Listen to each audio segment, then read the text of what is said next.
I don't take days off, do I? When my number is called, I don't take plays off, do I?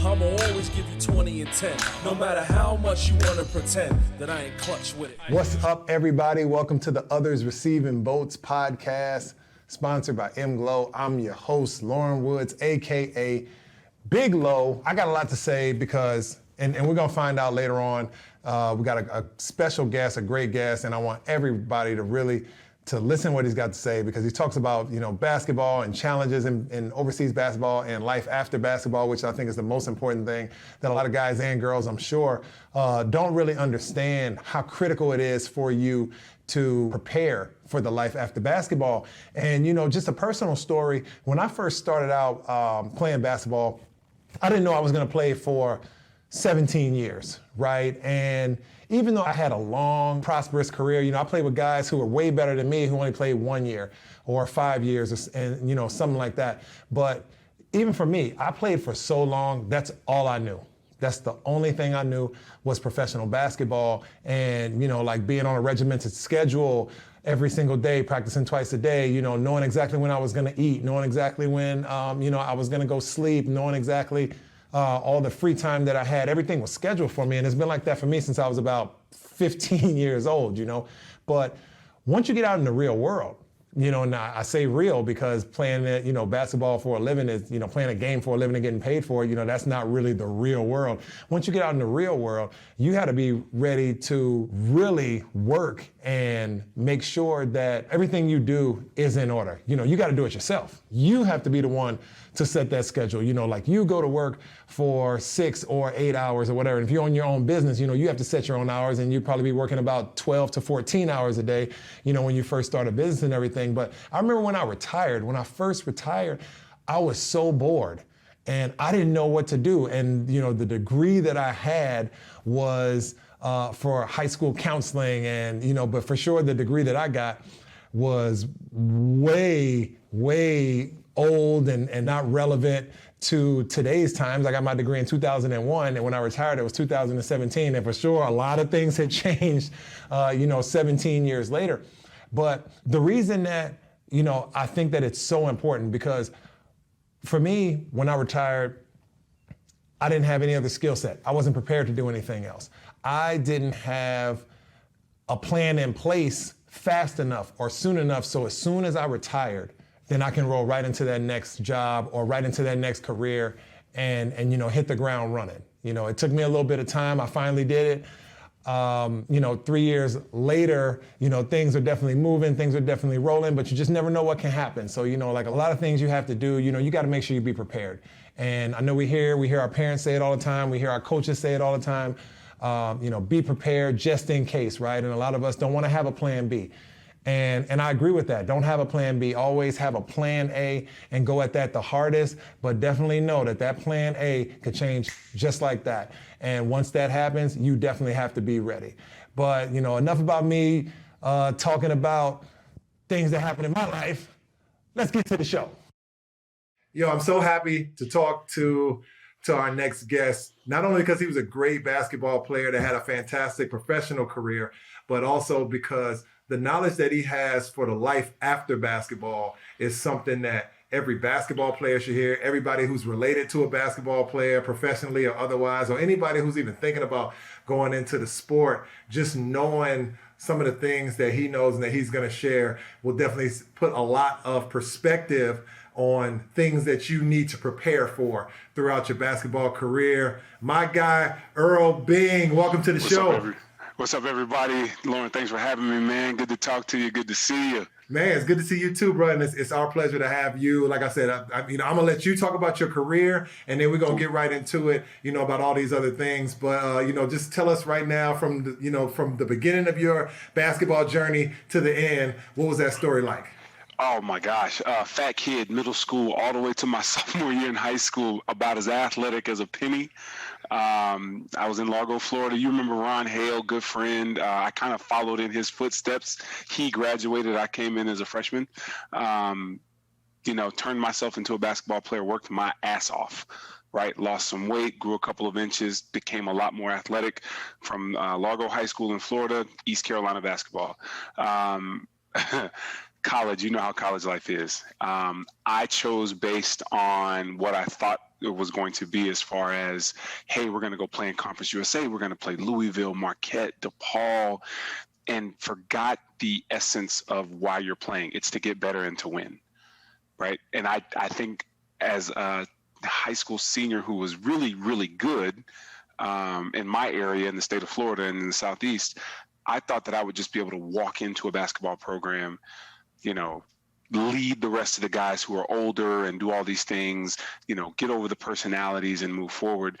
And yeah, that was a shock, right? You come in, one of the first games you play is against Rick Pitino. One of his first years at Louisville, and you're just like, holy shit. This guy has game plan for everything that you do. So a Dwayne Wade at Marquette, right? When he was on his meteoric rise, and you're thinking, oh, I can handle this guy. And then the next thing you know, you look at the stats, he's got 29, 8, and 8, out of a 55-point game. Graduated in 2004, had a solid career. Now, it could have been better by my own personal standards.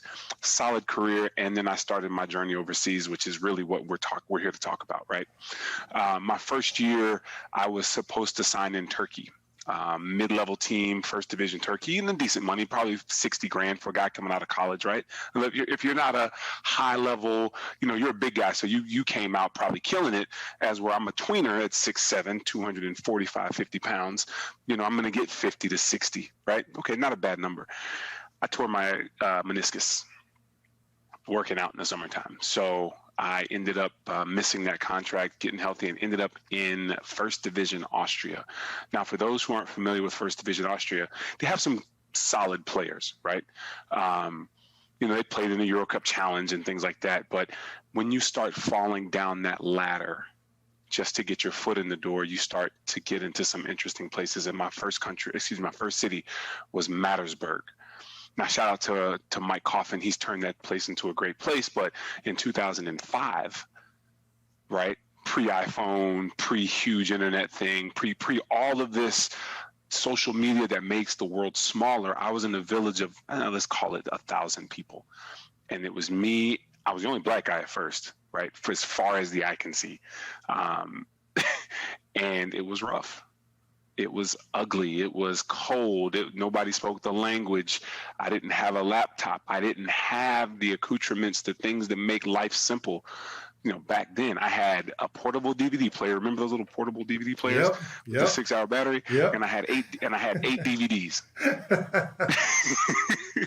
Now, See, if you would have went to Turkey first, they would have had the little corner store where the buddy was selling the DVDs out the back to all the bootleg ones, and then you get 10 for $1. See, you missed out on that first year, but I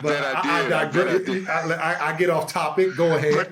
But you know what I'm saying, right? You get there and you're like, okay, I have no cell phone, so I'm having to buy a cell phone with minutes and all of this stuff, and I'm trying to talk to my girl and talk to my family and talk to like, what the hell is this? Where do you have me? I had teammates were nice, you know what I mean? They were struggling and just trying to stay in the first division. So I'm thinking, okay, I'll come off this knee injury. This will be my quote unquote rehab, and then I'll take over. And eventually I got there. A gentleman by the name of Aaron Mitchell probably saved my career. As an older guy, vet, he was brought into the team to kind of be a player coach situation. And I think he kind of saved me. So from, January 4 of 2005 till May, I'm in this small city. We're not getting paid on time. We're not getting paid full amount. I'm like, is this even worth it? And, if it wasn't for his mentorship, I don't keep playing. I put up monster numbers more so because the competition wasn't on par with where I was. It was more of get healthy, then whatever, right? Thinking averaging 25 and 15 would get me a foot in the door pretty much anywhere. It does not because of the city that I came from. Ended up in France. Now, for those who know French basketball, Limoges was a powerhouse at one point. They are again now. But when I got there, they had just gotten off this huge scandal, some sort of insider money laundering. I don't know the whole story because at that time I didn't speak French. All I know is that they were in the third division of France. So I take the offer because it's a little bit more money. It's roughly, $40,000, let's call it, right? For a guy coming off a knee injury, playing in nowhere, Austria, coming into France, this is supposed to be a big deal. I land, They drive me 4 hours to Rodez with somebody who does not speak a word of English. And after 8 hours on the plane, 4 hours in the car, they're warming up as I'm pulling up. And the president looks me in the face. He said, "This is part of your 10-day tryout." And I didn't know. My agent didn't say anything about a 10-day tryout. Nothing. He just said, "Go. You'll be fine. You'll be fine." So I'm digging through my bag of 8 months worth of clothes. You don't get that, but so much, right? You're trying to find your stuff, and the first couple of days, you're just supposed to get there, eat, shake hands, all the rest of that crap. I had to play, and found my stuff. I didn't know any of the plays. I didn't know. Obviously, I don't know any of the guys. I'm the only American on the team, and had a great game. And I think after the first game, the coach walked over to the president and said, "Sign the guy. He'll be fine." Great year. We helped the team elevate to the second level of Pro B France. And here I'm thinking after that, I'm averaging 20 and 10. And again, I'm thinking I'm going to re-sign with the team. Guy looked at me and said, "You're too small to play in this division." And I was just like, okay, we just went through this, right? So from France, I go to Switzerland. I go to South America. I go to Uruguay for 6 weeks in Montevideo, Uruguay. I play for a team called Goes. Poor team, great people, great, vibe. People were awesome, but fans were awesome. But we played on an outside court that had recently been covered up, right? Just to give you an idea. Now, for those who've never been to South America, we know some of the parts are third world countries, right? Let's just be honest. This part of Montevideo, or at least Montevideo, as I remember, was separated. You have the upper crust half, and then you have the less fortunate. And on the surrounding parts of the cities are all these little shanty towns where people would come in on, not even on horses, they'd be pulled by donkeys. And they would come in and rummage through the trash to find food or something to sell to you. So much so that I was told, do not leave your hotel by yourself after dark. Right, you're an automatic target. So I played there for 6 weeks, helped them beat whoever they wanted to beat. And the guy literally came to me, gave me my money in cash and said, "We can't afford to pay you any more than this, so you need to go home. I mean, you're welcome to stay. You will get a fourth of what we're paying you," which was, I don't know, I think I made like $7,000 or something like that in 6 weeks. It wasn't bad. I'll take it, whatever. So from there, I ended up going to Switzerland. Now, this is my first foray into Switzerland, and we're in the Euro Cup. Now we're talking the $7,000 a month type of deal. My money's starting to climb. I'm liking this. You know how it is. The money starts to come in, and you're like, yeah, okay, yeah. Okay, yeah. Remember, I'm a college kid with no money. You know what I'm saying? I'm like, it's so funny that you say that, because it was like that for me. Like my entire career, I started off in the NBA. It was a little bit different track. And then I ended up overseas. But even every year in the NBA, the more years you play, doesn't matter if you're on the minimum, your money goes up. So it's like every year, it's like, okay, I'm getting a little bit more money per month. And then I first went overseas, and it was like, man, this is what I'm going to get every month? Oh, my God, I like this. I like this. And as soon as you said that, it brought back all those old memories. I was like, yeah, I remember those days. Your mind starts to change. Like, well, shit, I don't have any kids. I don't have any bills. This is just cash in my pocket. Ended up in Switzerland for the first 3 months. It was great. Playing all over Western Europe and Cyprus. We were in Bratislava, over in not Czechoslovakia, Slovakia, obviously. Went to the Czech Republic, went to Prague. We played in all these places, and I'm just rolling. I'm 18 and 15 a game. I'm ready to take off. So I signed an open-ended contract that would allow me to leave and go for a better offer. So at the end of the first part of the season, roughly December, a team in France calls, Pro A France. I'm like, I'm ready to go. So I hop over to this team called Claremont. And I don't know if you ever played against Chris Hill at Michigan State. Shooter, light-skinned kid, about 6'2", amazing shooter. Had like a little hitch in his shot, but he could really fill it up. I played with him. I played with Tony Skinn from that Final Four team, and George Mason. Okay. Roy Hairston. You remember that name? Played at Purdue back in the day, about 6'6", 6'7". Yeah. Crafty as hell, right? One of the smartest players I ever played with. And a guy I went to college with, Moussa Badian, who 6'10", shot blocker guy, right? I'm thinking, oh, this is going to be awesome. we had a really good team. We had a really bad coach. And let me preface, what I'm saying by bad coach. We both know as professionals or just athletes in general, the coach can make or break a person and a team. Okay. You've got guys who have superstar potential who you will never know that because of the person that they play for. Right. And you've got guys who have no business being stars, but they are because the coach has said, you go do you and don't worry about anything else. And that takes their confidence to a different level. Yep. Right. Same thing with teams, right? You've got a coach that says, okay, I have 5 principles that you play by. You play by those 5 principles, most likely will be on defense, 4 on defense, and then maybe 1 on offense, or maybe it's 3-2. And if you guys do what I ask on defense, here's a motion offense, go for it. And normally those coaches play to their players' strengths and things like that. You know what I mean? Hey, coach, I like being on the left block. Cool. All the plays I run for you, you will end up on the left block, do your thing. As opposed to a coach that says, you're going to do it my way. And if you don't do it my way, I'm going to punish you, which was what we had. We would practice 3.5 hours twice a day. Whew. The earlier you came, because, we'd come, stretch, warm up. The earlier you showed up, if the whole team was on the court getting loose, getting warmed up, let's say practice was supposed to start at 9:30. If everybody's there by 8:45 trying to get loose, he'd start practice. Full out every day. Wednesdays was 1 practice, 4 hours. He just put 4 hours on the clock and just let the time go, right? We practiced that way all the way until the end of the week, and we play Saturday. Wow. We would be dead tired by the end of the week. And you're just like, this can't be life. And it was like that from January to May, all the way to the end of the season. And we had a good run, you know what I mean? But we beat some big teams, Nancy. Who else did we beat? Strasburg. I mean, we beat some really big teams, but we lost some games because we were flat out exhausted. We lost a game on a buzzer beater on the road. We rode back 9 hours on a bus. You know these stories. We got off the bus and he said, you've got an hour to get back here so we can go run on the track. And, his biggest thing was, you guys are out of shape. And no, we were tired. You know what I'm saying? So from there, I ended up going back to Switzerland to play in the Euro Cup. So you had the Euro Cup Challenge, you had the Euro Cup, and then you had the Euro League. Remember how they had it 3-tiered? Yep. Okay, so I played in the Euro Cup.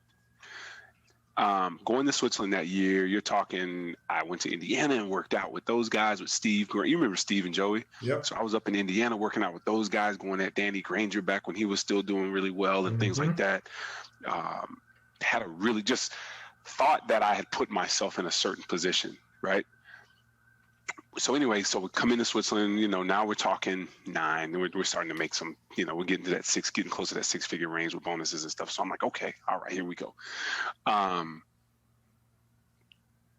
4 weeks into training, I tore up my knee. Okay. So I tore my patella where the quad connects to the knee, and I didn't even know it. Right. I was just playing and, gosh, a little tendonitis, you know what I'm saying? I'm doing really well. We beating all these, high level teams in preseason. I'm like, okay, we're pretty solid here. And one day it just got too important. It was unbearable. And I said, hey, doc, you got, take a look at this thing. So that was Thursday on the return trip from a preseason game or preseason tournament. Friday, I was on the MRI machine. And then Saturday morning at 5 a.m., I was on the operating table. Wow. 6 months gone. You know how big I'm built, right? I'm a big, stocky guy. Yeah. My leg was about this big. Wow. From the muscle atrophy. Yep. So you know how before we started recording, we started talking about when is the right time to start talking about what happens next. Mm-hmm. Here's where I want to segue just a little bit, and I know we'll get into that a little bit later in the segment, but this is where I kind of want to talk about that. To all those guys who are playing, who hope to play, who have played, whatever your status may be, the time to start thinking about what happens next is the day you start. Here's why. I tore up my knee. I tore 2/3 of my patella. I just happened to say it hurt so much that I couldn't take it anymore. They said I was a wrong move, plant, jump, cut, even just walking from tearing the entire thing and being out 1 to 2 years. And you and I both know that's a death sentence overseas, right? Yep. And you're out a year, you're pretty much done. Yep. Okay, because there's too many guys waiting, healthy guys who are waiting in the wings. And in a lot of cases, they're a lot cheaper as far as what you're getting paid. Yep. Okay, so an injury of that magnitude will cost you your career. So I say that it's time to start thinking about what happens after basketball immediately is because you don't know what's going to happen. It could be an injury like mine. It could be a world pandemic like the one we're having today. Mm-hmm. It could be the collapse of an economy, right? Remember in the, 2010, 11, where it just kind of just fell apart. The world economy just kind of fell apart. Yep. And overseas, these teams are funded by businesses, right? These are sponsorships and things like that. So if they don't have the money to give the sponsorship, guess what, buddy? That's your salary. You know what I mean? So you have to be prepared at all times for what's next. And yes, we push education and getting your degree, and that's wonderful. You're going to need more than your degree, and I'll get into that later on. Yeah, for sure. So from there, I rehabbed. I finished the season. I was able to finish the last half of the season. I missed the major part of the Euro Cup, which devastated me because that's the only reason I went there. Right. Hopped back into France for a guy that was the assistant coach of the crazy guy that I had played for in the same city before, Mr. 3.5 hour practice. Yep. Well, now this is where you start to see where the right coach gets you to where you need to be. He knew exactly how I played. He knew my strengths. He knew my weaknesses. He knows that you can't stick a guy at a top level basketball at 6'7", 9 times out of 10, who's only back to the basket and just be consistently effective at 15, 16, 17 points a game all the time. I'm an inside out guy. I played the 4 in college, right? I even had a season where I played the 3, right? So allowing me to be me, playing inside and out, handling the ball as far as 3 dribbles max. I'm not going to break you off the dribble, but I can get to my spot in 3 dribbles, 2 if I need to. Yep. I'm strong enough to do what I need to do. I'm strong. Let's put it like this. If I had to brag about anything, I'm going to be stronger than 90% of the guys that I played against. Right. I probably, as far as rebounding is concerned, I would put myself I would put my money on me for a rebound in my prime at any time. Right. I don't care if you're 7 foot. I don't care if you're, I don't care. I will find a way because I'm strong. I will be stronger than you, and I'll just use my body to keep you from getting the rebound. Right. That's just me being honest, right? And I can shoot the ball when allowed, right? You shoot pretty good, high 30s, in the 3s, not bad. So playing with this guy, we were underdogs. Everybody thought we were going to be underdogs, and the next thing you know, we take off. Me and another guy named Eric Craven. Eric Craven is a lefty from USC, craftiest guy, just strong, kind of funny built, long arms, really sneaky, athletic, scores mentality, excellent player, good guy off the court. I mean, just we had too much fun. Let's just put it. Right. I mean, from winning games to playing Uno, drinking and betting Smurf gummies and eating kebabs with French fries at 4:00 in the morning after wins. I mean, this is overseas life, pre, social media and Netflix being global, and it's either PlayStation or drinking. Yep, that's it. And the more you can find something that can involve all of your teammates, the better time that you have. And for us, it was Uno. And a simple card game like Uno now turns into this weekly shit-talking thing where, people are bringing drinks, and now we've got the African guys, and now the guys are bringing food, and the girls are bringing food, and you got 20 people trying to play an Uno game, right? We're loud, music is playing, people are laughing. That's how teams are built. These are the memories that you and I remember in these situations where we're, it's the same thing in the NBA. When you have teams that do shit like that, you watch and see what happens, right? Then you're like, oh, this was great. I had a great time. I could play with these guys again. But then there's other situations where, everybody's isolated. Everybody's got family, and, this guy's married and that guy's married, and, they can't hang out, and you're just like, okay. And certain guys are isolated, and it's just like, this is no fun. It's depending on the city that you're in, right? If you're in a major city, okay, fine, you'll make it happen. But if you're in these cities that are 2 or 3 or 4 hours away from a major metropolitan, this is all you've got, right? So I did back-to-back seasons in Clermont, France. Then I got called to Pro A France, back to Pro B with Dijon. Now I'm making $12,000 a month.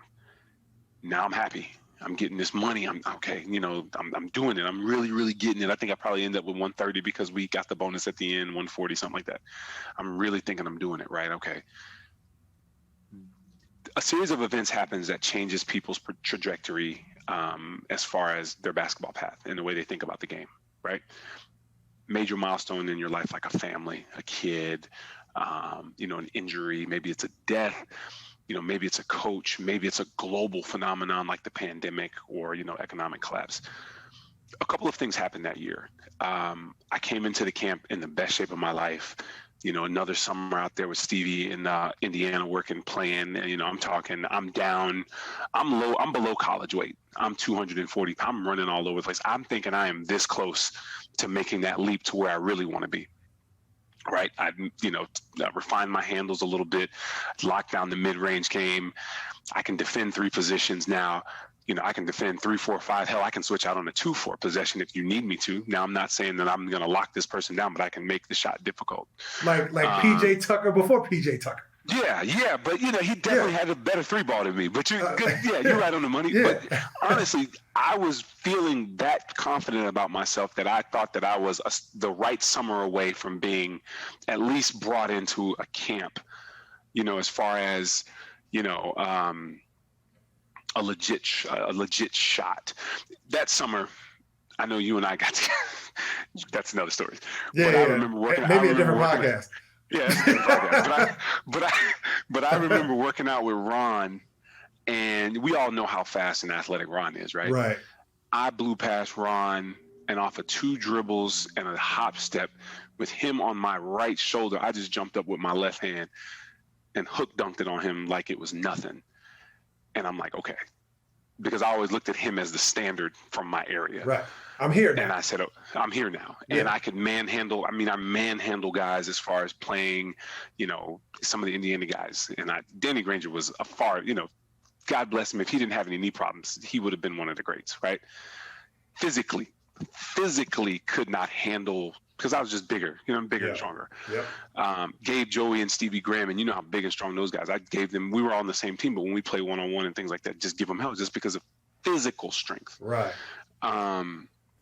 So I think I'm there. And I run into a buzzsaw of a coach. Now, mind you, I play inside out. That's how I make my living. 3s, 2s, versatility, movement. He wanted me to play 5 and 5 alone. And overseas, what's the first thing they do if you got somebody who's a legit threat near the basket? They double team you. Of course. So I'm running into this guy who only wants me to play one position, doesn't want me to go to a different, just does not know how to use my strengths. But he has a system. The system has worked, and I'm going to be a system guy, whether I like it or not.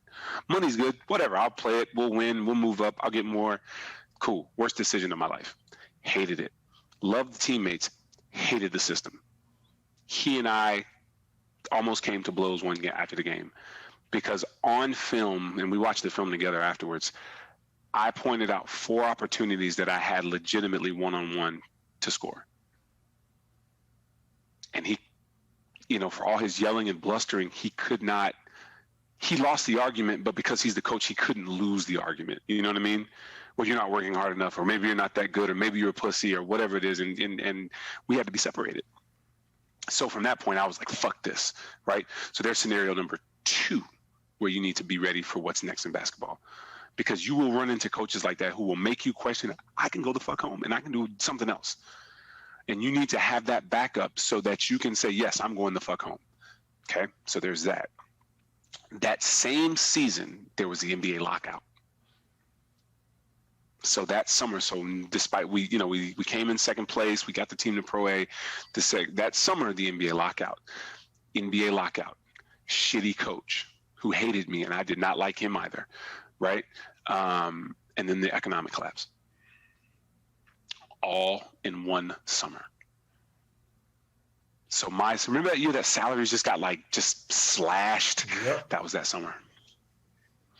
That was that summer. So for a guy who ended up averaging, I think I said at like 9.5 and 9 a game on a team that I think the high scoring guy was 12, right? French guy, high scoring guy was 12.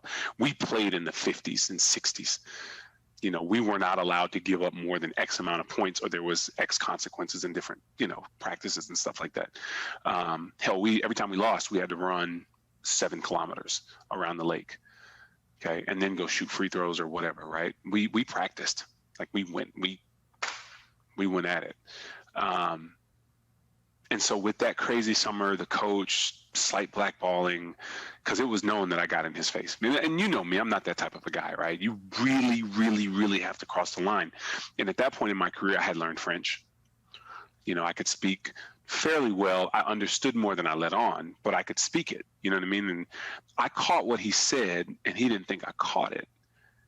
And this isn't after a loss. You know, I got right in his face, and I was ready to kick his ass. And then, you know, in our film session later, he was like, yeah, you know, he tried to apologize, but he was trying not to apologize. You know what I'm saying? He had to have the president of the team there. The owner was there. And I literally told him, I will fucking kick your ass right here, right now. I don't care. You know, you think I don't understand what you're saying. I do understand what you're saying. Like, I'm not an idiot. So anyway, get past that. We're in the summertime. Those 3 things hit all at once. I end up in Geneva, Switzerland for roughly half of what I made the season before. Because that's guys were, remember when all the NBA guys were coming overseas? That was that year Darren Williams went over to Turkey and all this stuff. And all those fringe guys who would go to the D League or hang around at home, they're like, fuck it, I can't, there's a lockout. I got to come here and get this money. So all those guys come in, they're coming in top tier because they've got the NBA moniker. And then it's just trickle down effect, right? Everybody gets knocked down a peg or two. So whatever, anyway, end up in Switzerland, back in Switzerland, I should say. Now, Geneva is the greatest place to live to me. One of the greatest places. I haven't been everywhere, but Geneva is awesome. It's beautiful. It's like living in a postcard. Switzerland, I mean, the mountains, the lake, the money, you know, these international banks. I mean, there's just money everywhere. Hell, I had hors d'oeuvres with Richard Mille, the guy who makes the $1 million watches. You know what I'm saying? Like, it's, you know, I'm not making any money enough to buy one of these things. Like, who gives a stuff? Who gives it? He doesn't. That was my next question. That was my next question too. How many watches did you get? I say, okay. So to be honest with you, yeah, exactly. I ended up buying a couple of watches. I spent more money on watches than I should have. Yeah. Then which I eventually sold because at that point, I mean, we've all been there. Anyway. We've all been there, my brother. Don't worry about it. Yeah, and then here's the other bad part. I was 15 minutes from the Louis Vuitton store. Ooh, man. Yeah. Man. We know how much trouble that can get you in, right? Oh, yeah. Funny story. It's Christmas time, and, you know, I'm trying to find something for my mom. And I go into the Louis Vuitton store with a teammate of mine, right? And the teammate will not be named because he spent like $500 on a little coin thing. Because that's what he had. You know what I'm saying? He could afford the little coin thing, right? And I'm like, brother, did you just spend $500 on a zipper coin thing because it said LV on it? But that's not the part of the story I want to tell you. So remember the Porsche Panamera first came out? Yep. I'll never forget this banker and his wife pull up and just curb it on the side of the Louis Vuitton store. Because if you've been to Geneva, it's like in the middle of this strip where all of the high-end stores are. Pulls up on the curb and she walks in. And she points to a wall and she says, I want everything on that wall. And she drops the black card and just goes and sits down and waits for them to bring her like a sparkling water or something. She dropped, they could have been 50, 60K like that. Just, I want the wall, not one, not two. I want the wall of purses. Anyway, Switzerland ends up being one of my favorite. Geneva ends up being one of my favorite places. There was something to do every night, which for a single guy who got a little money in his pocket. Different podcast, right? But I mean, it's just one of those things that can distract you, right? At this time, I had developed a bone spur in my right ankle, and it was digging into my Achilles. Okay, And as long as you're hot and you're running and you're good, you're fine. The moment you get cold is when the shit starts to hurt, or the season wears on, everything hurts. So that's starting to hurt. Finished the season, had a good season, but in the middle of the season, a Pro B team called, back when they're talking back in the six figures and they want me to come, blah, blah, blah, blah, blah. The president would not release me from my contract. So that hurt. Anyway, we lose in the finals in 5 games. Come back in France, and I go to this team, Aix-Maurienne. Great city, great fans, but you kind of know where your career is when you get to the city, right? Right. You know that it's about that time. Yeah. I played there for 2 seasons. Again, great city, great fans. Played with some great guys, but again, you know where your career's at. And then my last season, which would have been year 10 going into 11, was in Dinan in the north of France. Now, this city was written off because it's in the north. It's cold. It's dingy. It's just not the place where people go to visit. Great fan base.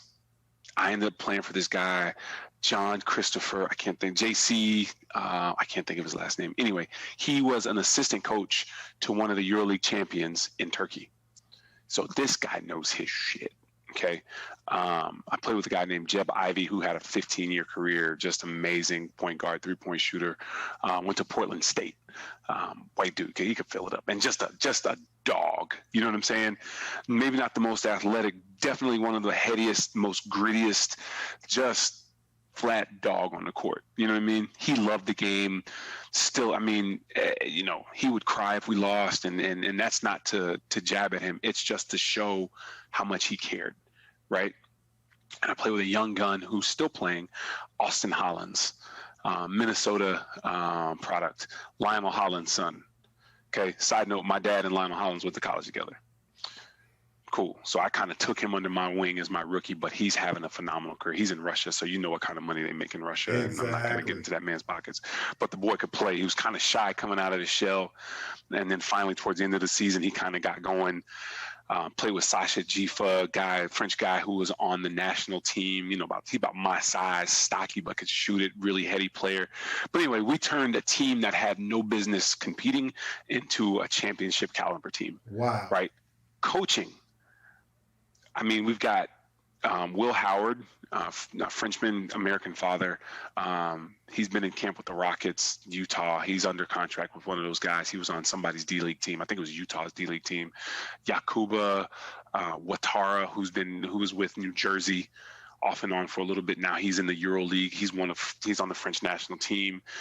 Jerry Boutsiele plays in Limoges. Limoges is now a EuroLeague team, but this guy is a 6'9", 260 pounds of just muscle lefty African kid who can really go. I mean, we had some really, really high level younger French guys, and we had some vets, some grizzled vets. And I just say that coach really knew what he was doing. He listened to his players. He played guys to their strength, and he held everyone to the same standard. Right. You played in the NBA, some guys get a little bit more leeway. Some guys got, they don't get the same treatment. And I don't care what anybody says. Subconsciously, when everybody's not held to the same standard, it wears on people over the course of a season. That's just the truth. He held everybody to the same standard. Right. The only thing that the vets got was, toward the end of the season, he kind of backed off on the extra running for us. Mm-hmm. Right. You guys don't have to go in here and do this sprint drill. I'm 33, Jeb's 34, 35, Sasha's 34, 35. So you got some guys who are, we put in a lot of time, and those extra 10 wind sprints in May isn't going to make a difference with us. Right. Anyway, man, great coach. Pratt. J.C. Pratt is his last name. One of the best coaches. I mean, complete jerk at times, but you respected him, and I liked the guy because of the way he coached the game. He listened, he admitted mistakes, he allowed us to have fun, but kept it inside of the realm of we have business to do. And every game, he expected to win. Now, some coaches talk shit about, no. This guy's game prep was to win every game, and I don't think we got blown out. I mean, might have been blown out once or twice, and that happens, right? That's basketball. But we went from who the hell are these guys, to, oh shit, they're in third place at the end of the season. Oh shit, they're in the finals. Right? Right? Like, oh shit, wait a minute. You know what I mean? Small budget team. I think I made 85, 90 bonus, whatever, anyway, into my career. And then you're just, but at that point, you and I talked about it, probably midway through that season, I woke up one morning and said, I'm done. Right. I'm done. I given the game everything. I want to go home. I miss my family. At the time, I'm engaged. I just want to go home. You know what I mean? I had enough. Yeah. I wasn't practiced. I just did not have it anymore. And I'd be lying to myself if I said, if I could do this another season, I would have done it. Right. I am thankful to God that I was able to play as long as I played. And I got to walk out on my terms instead of somebody saying, you're not good enough, we're not going to sign you. Right. Right. Now, one thing I did skip over was when I played in Dijon, I started to get my master's degree online. So that's not something that you just glaze over. I'm glad that you said that. I'm glad that you said that. And I got a story because I played against a kid and it was at the end of my career. I was fortunate enough to play until I was 39. And I think this might have been like the year before I retired. So I might have been 38. So it was this kid that came into the league. His name's Merle Holden. He went to Iowa State. A phenomenal athlete, 6'10", a great player. And he came into the league, and he and I were talking, and I remember he was like, oh, man, what time is it? Oh, I got to go. I got an hour before I got to go turn this paper in. And I was like, oh, okay, cool. That's what's up, man. You finishing your degree, while you over here? That's what's up, And he's like, yeah, man. Like it's been tough, but, I'm pushing through. It's something I just got to do. I said, yeah, man, but, like it's a good thing because a lot of guys, they don't finish college, man. And that's something that, you can always hang that plaque up on the wall and I'm going to be proud and everything. He said, oh, no. I already got my bachelor's degree. This is my master's degree. And he was like 24, bruh. And I said, I said, my guy, I can't wait to I'm gonna tell everybody this story. Every kid that I meet, everything that I met a kid, he had already finished his college. He was overseas playing and got his master's degree because that's something that you can be proud of. It's something that you can immediately fall back on if, the next topic we're about to talk about, the whole retirement aspect of it. But it's I got one for you. Let me interject because you're talking about that guy. There was a guy that played in France and I played against him at William and Mary when I was in college. He played overseas until he saved up enough money to pay for med school. Wow. Got the money for med school, retired. Wow. Paid for med school. And that's what it is, man. And look, and I'm glad that we, there's a perfect segue into this next topic because you talked about some of the immediate differences that you encountered when you went from overseas when you went from the States to overseas. You talked about a lot of those challenges, and a lot of guys just don't understand. I mean, because we're kind of babied in college. Oh, yeah. I mean, we're babied in the NCAA Division I. We are babied to the highest degree because they're protecting their investment. They only want you to focus on the game, winning the game, because what does that do? The coach gets paid if you win. The school gets more money if you win. More TV contracts, all that. Yep. So we're babied quite a bit. I don't care how hard anybody's college experience was. University of Arizona was amazing. That was like playing in the pros. In college, to be quite honest with you, but a lot of these things that kids just don't understand, all these challenges that you had to overcome, and you talked about it. I ran into a coach. We practicing 2 times a day for 4 hours each time. I don't care what no kids say. Ain't nobody practicing 8 hours a day. I don't care who, except maybe the late great Kobe Bryant. I think I heard that he used to practice like 6-7 hours a day or lock himself in the gym or something like that for like 8 or 9 hours. Whatever. Other than that, I've never heard nobody doing nothing like that, man. I mean, it's insane. It's, there was one coach who made us carry 5-pound weights in each hand and run the track for 45 minutes. Right? You've been on the teams overseas where it's like, hey, we're going to go climb this mountain. Right. You know what I'm saying? We're going to go do sprints up a mountain. We're going to do all types of madness, right, for preseason for basketball.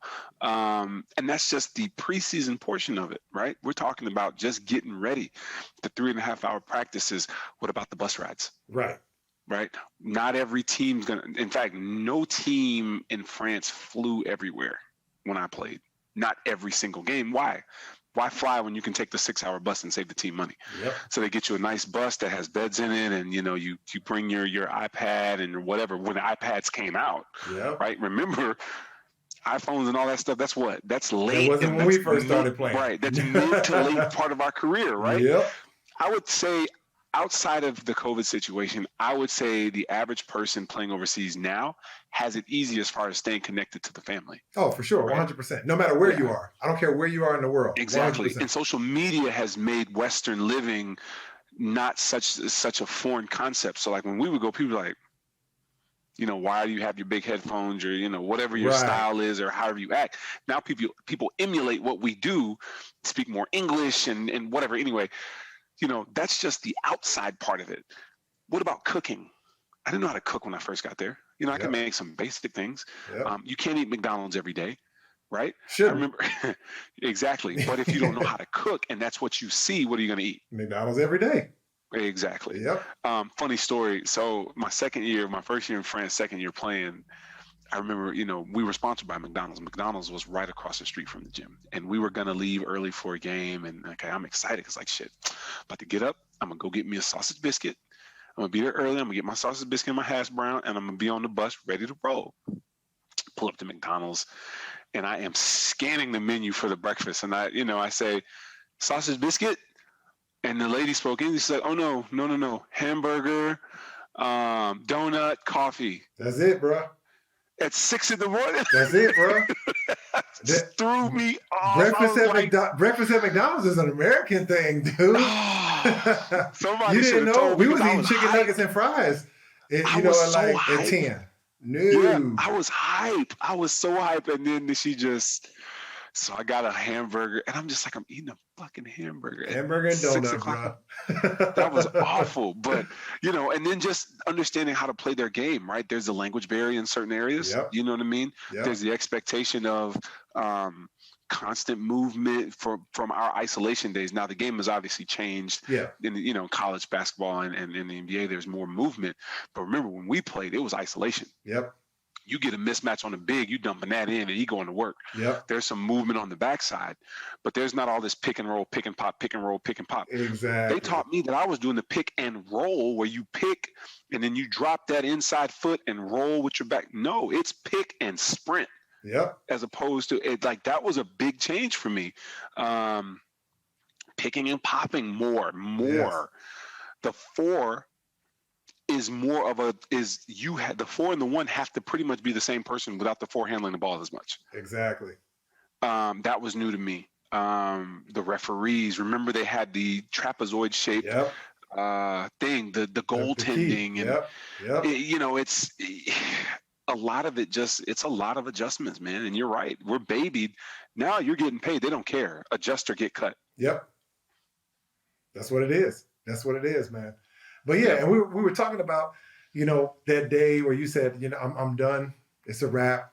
You woke up. And it wasn't I woke up and it just happened. Like your story was a little bit different. You had gone through a lot throughout your career. It was like, oh, is this time now? Nah, let me just play a little bit. Is it time now? Nah, let me just put, okay, now it's time. Time. So when you got to that point where you retired, and I'm going to let you tell, what you were going through, your thought process. You go on to the next phase of your life. And you already talked about the time that you should start thinking about life after basketball is when you start thinking that you're going to play basketball as a profession. I think I heard you say that. Yep. And for a lot of guys, it's really not a plan B. For a lot. It wasn't for me. I know that for a fact. I know a lot of guys that I grew up with, that played. It was kind of like, no, this is what we're going to do. It's not, okay, we're going to go to school and learn how to be, a chemist, and then we're just going to get enough to play basketball. And then if we don't, then, we'll work at a pharmacy or something. No, it wasn't that. It was, all right, we're going to school to play basketball, to go to the pros, and we'll take classes just so we can stay on the team because there's a rule against that. If you don't go to school, you can't play. Right. So okay, I guess we gotta go to school so we can keep playing. But you give us your thought process and your perspective, and especially like when you retired, that moment you retired, what you were feeling, and then kind of the next steps. Oof, and maybe how okay. to transition, how to make that transition if it wasn't easy for you, because I know a lot of guys say that the transition isn't that easy. How to make that transition better if you have, thoughts on that. Yeah, great questions. So let me start by saying I come from a family of educators. Grandmother was an educator, first Black woman to teach in an all-white high school in the Pinellas County area. My mother is an educator. My uncle, my dad was a real, stickler on making sure that I acted and carried myself a certain way. So education was that, to me, that was just a given, right? That was an expectation that I had to meet. So I got my degree in management information systems. One of the things that I noticed, and no disrespect to anybody who graduated with a certain degree, but coaches in college don't prepare guys for what's next. It's get them eligible, get them to play, right? Because that's their job. Win games, that's what they're here for, right? But I think it's doing guys a disservice. And then I'll segue into what happened when I finished basketball.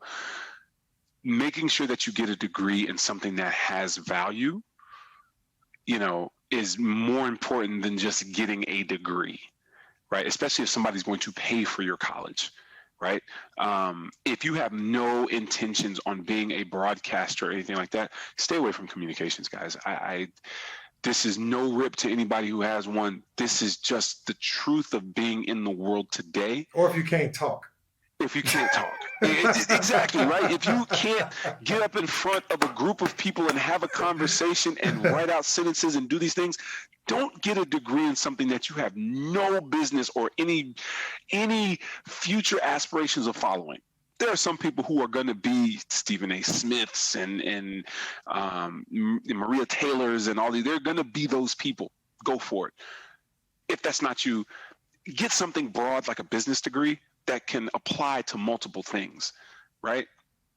I also urge you to do things during the summertime that allow you to get a taste of what this potential career or internships, whatever is allowed now, because I know the rules have changed, to get an idea of what this career means for you, right? Because we already know the whole story. Not everybody's going to play pro, blah, blah, blah, blah, blah. It's for real. Okay, those are for my college guys. So for my guys who are playing overseas, injury, pandemics, coaches, economic collapse, NBA lockouts, family, these things will happen. Okay? If you wait until the moment it happens to prepare, you're already behind. I'm thankful that more people are, getting involving and investing their money. I invested some money, but I'm old school. I saved, had a beautiful savings account. But had I known more about investing and trusted more, right, especially after the collapse, I was like, shit, no. I would have done things differently. Obviously, hindsight is 20/20. But having that coach who I just did not like, it pushed me to get my master's degree. That's great, but that's just a piece of paper. So fast forward to the day I shut it down. I had been applying for jobs probably since the first part of that year because I kind of knew in the back of my mind that this was going to be the last ride, right? So, I started applying for jobs and things like that. I got 0 calls back. In an 8-month period of just flat, I've got my master's degree, I'm, world traveled, I've got all this experience just living life in different areas and working with different cultures. I have no marketable skills that can help me, right, in the workforce. My neighbor works in technology. He kind of angled me to it, like, you need to start looking at technology. Take these certifications, get a Security Plus certification, get a Project Plus certification. Excuse me. And for those who don't know, it's just, these are technical certifications. Doesn't mean a whole bunch, but it means you have competency in project management and security of, technical areas, right? Cool. Then my friend Cameron Hairston, which I'll shout out, starts nudging me. Hey man, you really should get into technology. You know what I mean? My neighbor Jose was cool about it. I mean, he kind of nudged me, but Cam's one of those guys who's just really, really blunt, right? I kind of push him off, whatever, anyway. So I retire and I come home. Mind you, I bought a house, I bought a car, the same stuff. Like, I'm ready to move forward. I'm engaged. I have a nice savings account, but I have no job to keep the income coming in, right? So what am I doing? I'm spending my savings account. I'm dipping into this money. I'm tapping into this money. It wasn't until 3.5 months of me being retired that I finally got a job offer as a data entry person at one of the big 4 accounting firms. Wow. So here I am. I'm 33 years old. I've got all of this world travel. I'm a former professional athlete, and I'm walking into a door and accepting 38.5. Now, to some people, that's great, and no offense to those people, but you and I come from a different area where 38.5 is nothing, right? Like that's not going to cut it. You know what I'm saying? And I've got a quote for you that you're going to love in a little bit, but 38.5 ain't going to cut it. Not for me, my fiance who's working, who at the time was making double what I made, right? Because she had been in her career for a long time. And I don't even know if I like accounting, right? In fact, I don't like accounting. I hated it in college, but I needed a job. So that's what that's like. When you come out of college, you are used to this structured 2-a-day practice, 1 hour, 2-hour nap. That midday nap after that first practice, you eat your lunch and you take a nap. Yes, sir. You get up, you make yourself a little something to eat so you got something on your stomach, and then you go practice again. Yep. There's no such thing as a midday nap when you're sitting in a cubicle from 8 to 5. You know what I'm saying? You stick out like a sore thumb. I'm the biggest person in the building, and I'm with guys who just graduated college. And it is the most humbling experience because now you've got to change everything about your day-to-day routine that you've been doing for 20 years. You can't eat food like you used to. You don't practice where you burn 3,000 to 4,000 calories a day. That was a major change because I had to have that bone spur that I talked about earlier removed from my ankle. So I got that done before I left, but then it was just like, I'm eating, I'm lifting, but I'm not running. I'm not playing. I'm not doing the things that keep your body in a certain condition. So I'm gaining weight. I'm in this entry-level job that I don't know, man. I just felt like, what am I doing? I've got supervisors who talk to you like you're an idiot. You've got managers who talk to you like you're an idiot because you're at this certain level. I am not begging, but working my ass off just to make it to whatever the next level of the position is for a $1,200 increase, right. Which, as you know, it does nothing, right? It's a drop in the bucket. I've got a mortgage. Thank God I paid off my car before I was done. I've got student loans because I got my master's degree. Yep. And I'm just trying to live and trying to figure out if this is even what I want to do. It's awful. And then I had this relationship that I'm trying to maintain. And, she's trying to say, hey, we need to be doing this. I don't have money to do this right now. So, we're going back and forth and ultimately things didn't work out. I won't go down that rabbit hole, but there's another strain on your personal life that, oh my God, I don't make the same money. Oh my God, my body's changing because I don't work out the same. I don't make this, I don't make the same money. I don't know what is next. And by the grace of God, good family, prayer, and just friends, I dragged myself out of it. I tried to coach high school basketball. I tried to apply to coach in college. I've got 11 years worth of hooping experience, plus I played in college, plus I played in high school. Couldn't get a sniff. Why? Because that's a different type of a game. You have to know somebody. You have to bring them a student. You have to. It's a greasy underbelly of college basketball that people don't want to turn over and really examine. Yep. Right. I remember, one university telling me when I did start coaching AAU, they said, well, if you can convince this guy to come to our school, we'll give you a job. Oh, yeah.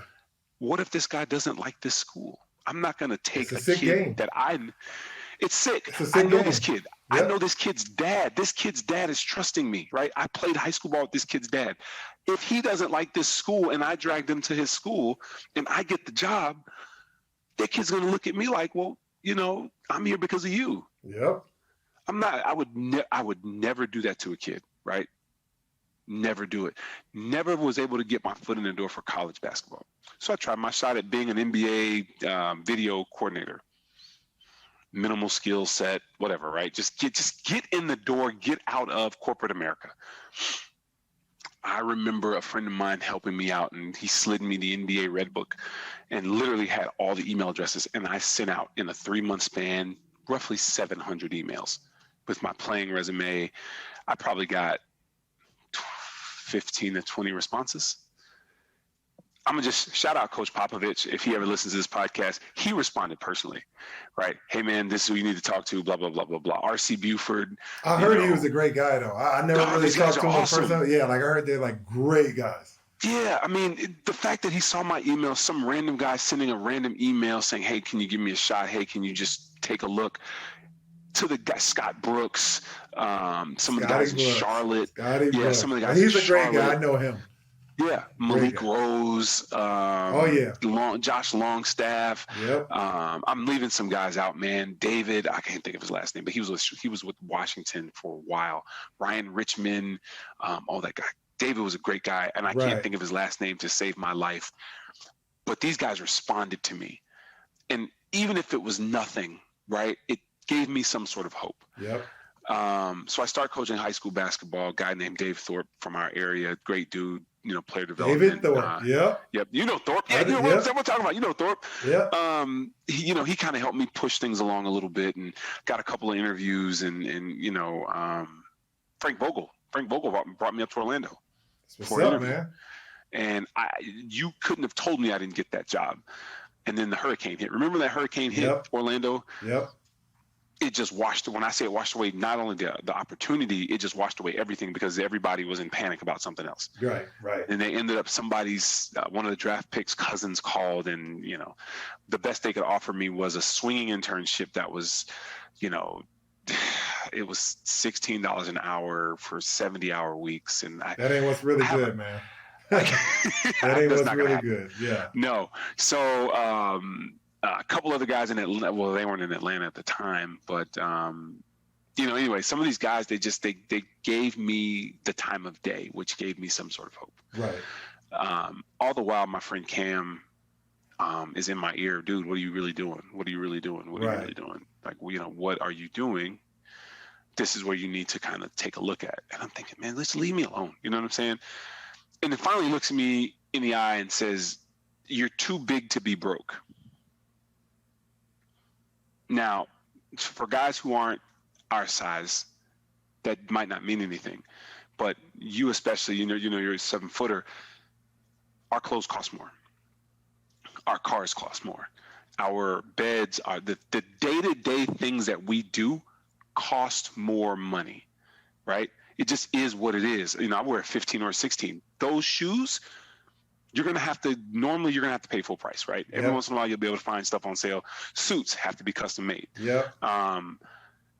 Whatever. It costs more money to be a bigger guy. It just is what it is. And he said, what are you begging these guys for? Because, I'm spending my money to go out to summer league, and, how much money are they going to pay you in your first year? I don't know, 28, 29. Doesn't matter. I'm around basketball. He was like, you need to look at technology. You need to look at Microsoft products and understanding how these things work, because you can make the money of a doctor or a lawyer without having to do the amount of work that they do. Now, there's some work and there's some, forethought, but there's the opportunity. And I think that just after a while, I had spent $5,000 on flying back and forth to Vegas just to get a sniff of somebody to talk to me. Right. And at that point, I was desperate. My relationship had failed. I'm renting out rooms to people in my house so that I should have been doing that anyway, right? But I've got a big house, and I know these guys. I know where their checks come from. They're paying my mortgage, whatever. Anyway, should have done that a long time ago. But it's still not what I'm used to and not what I had planned. And I took one of their tech classes. I started doing some work in the SharePoint and Microsoft 365 environment and things like that. And man, within 5 years, my life just shot off like a rocket. And here I am. I'm an Office 365 Teams collaboration engineer, and my skill set is in high demand. That's what I'm talking about. I love it, man. Hey, I love it. Listen, the thing that I love most about it is, you still got on that grind. And what a lot of people don't understand is that the regular workforce, and I'm calling it regular because what we do is not regular. Playing a game and getting paid a ton of money for it isn't regular. That's not the real world. Not. But in the real world, every single thing, every skill set you have, every job you get, it's a grind. It starts off like that. Unless you know somebody at the top that's going to bring you in. It's like, look, I know you had these. I know, Mr. Bing, you played overseas for, 11 years. And I know, that's pretty much like, self-marketing. So, you probably know a little bit about marketing and world travel and global economies and networking and all that. I'm going to bring you in to be my vice president of, global networking, and maybe it does happen, but it didn't happen. It didn't happen for me. It didn't happen for you. We had to go into the game 10 years away from where other people already started because they had been we were playing basketball. When we were 23, we went into our professional careers. When other people are 23 and graduate from college, they go into their career, at home, whatever, like at the bottom of whatever corporation or wherever they are, So, what you said is absolutely, I mean, if people, I'm talking to you now, people. If you didn't hear what he said, listen to what he's saying. You don't want to go down the road of, being 10 years behind where you need to be. Make sure you do the right thing immediately. Learn immediately. And I'm going to reiterate it again in the outro, man. But look, we got, it's almost been an hour, man. Like we ain't got no more time. We didn't use up like the whole time just for you. No, it's all good, man. I love it because the knowledge that you share is amazing. I hope everybody out there is listening, and it just doesn't apply to basketball. It applies to every single thing. This is worldwide knowledge. This is global knowledge. And we appreciate you, being on the show, man. Before you leave, social media, where can people find you? Social media, I'm at IamEBing. Right, big things coming. I've got some great ideas I already shared with you on the back end, and we'll post and share and follow, and just like he said, prepare yourself for what's next. Be prepared, man. Erroyl Bing, my guy, appreciate it. Definitely want to have you back on the show again, man. Anytime, brother. We definitely want to, please follow this man on social media because he's going to be putting stuff out there that could probably make y'all six figures, in the coming months or the coming years. Be ready for it because I already know he already talked to me about it, so it's going to be crazy. I'm following him already, so I'm good money, and we gonna get in there. All right, my guy. Hey, look, best to your family, man. Stay safe, and we'll talk soon, my guy. Love it. Appreciate you. The thing that I loved about what Erroyl said was, especially for the college guys, especially for the guys that play college basketball and that are getting ready to go pro or trying to make it pro or whatever. And I know, and this was huge when I was in school. Just take the easiest class possible, get the degree maybe, but if not, just make sure you're eligible to play. Now with times the way they are now, you definitely have to be prepared and have a degree. Get a degree in something that actually matters. Don't take communications if you don't talk good. Definitely get something that you enjoy, get something that is going to help you in the next phase of your life, but get something that is meaningful. Hopefully all of you have a 20-year, very prosperous professional career. We know that that's not going to happen just based on the numbers. It's not likely to happen, but you can play 1 to 5 to 10 to 15 years. Who knows? Maybe 20, hopefully. But if that doesn't happen, then you have to have a degree in something meaningful, and you got to be ready to jump into that next career as soon as you finish playing. Erroyl said it 3 times. 3 times in his career, he questioned if he was done. Is this the right time? Is this the right time? And once you get to that point, that's when you need to start thinking about the next step.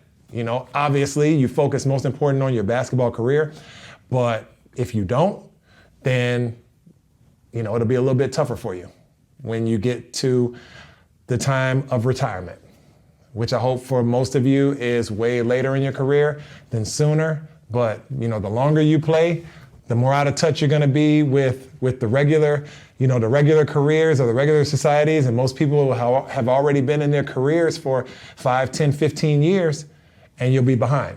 and you don't want to be that. You want to be ready. You want to hit the ground running. So as soon as you go into that next career, that career is going to make you a ton of money, and you're going to be very satisfied, and you're going to be very successful in that career too. If you have any questions, you can always hit me up on social media at IMGLLO_US on Instagram, or my personal social media, Mr. Loren Woods at MRLORENWOODS. That's all the time we have. Y'all stay fortunate and be I blessed. don't take days off, do I? When my number is called, I don't take plays off, do I?